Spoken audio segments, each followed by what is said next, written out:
کتابوں کی اہمیت اپنی جگہ، لیکن سبق وہی یاد رہتا ہے جو وقت اور لوگ سکھاتے ہیں۔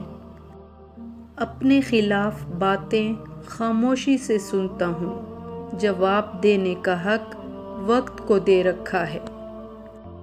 غم بڑی مفید چیز ہے، یہ اللہ کی رضا کو سمجھنے کا ایک طریقہ ہے، اپنی شخصیت اور عاقبت کو سنوارنے کے لیے اہم ہے۔ غم نہ ہو تو زندگی آدھی رہ جائے۔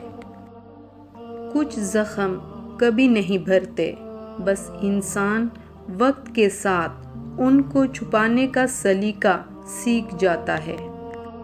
کچھ کو فوراً دے دیتا ہے اور کچھ کی آواز کو شاید بار بار سننا چاہتا ہے، اور کیسے ہی خوش نصیب ہیں جن کی آواز کو وہ سننا چاہتا ہے۔ وقت من چاہا بھی نہیں رکتا تو ان چاہا کیسے رکے گا، گزر ہی جائے گا۔ گناہ دکھائی نہیں دیتے، پر ان کا وزن دماغ کو بوجھل کر دیتا ہے۔ جب عقل پر پردہ پڑتا ہے تو سب سے پہلے سمجھانے والا برا لگتا ہے۔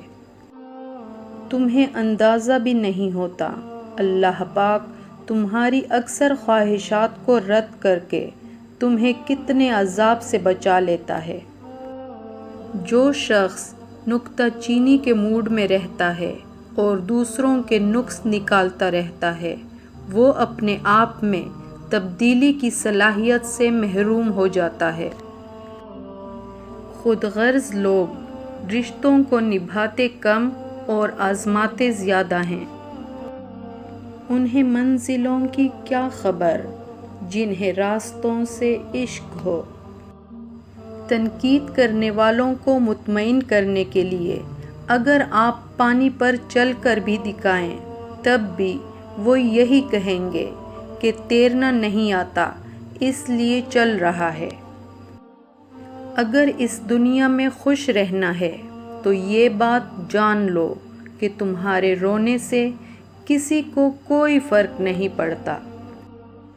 بری عادت ایک زوراور دشمن ہے اور خواہش پرستی ہلاک کر دینے والا ساتھی۔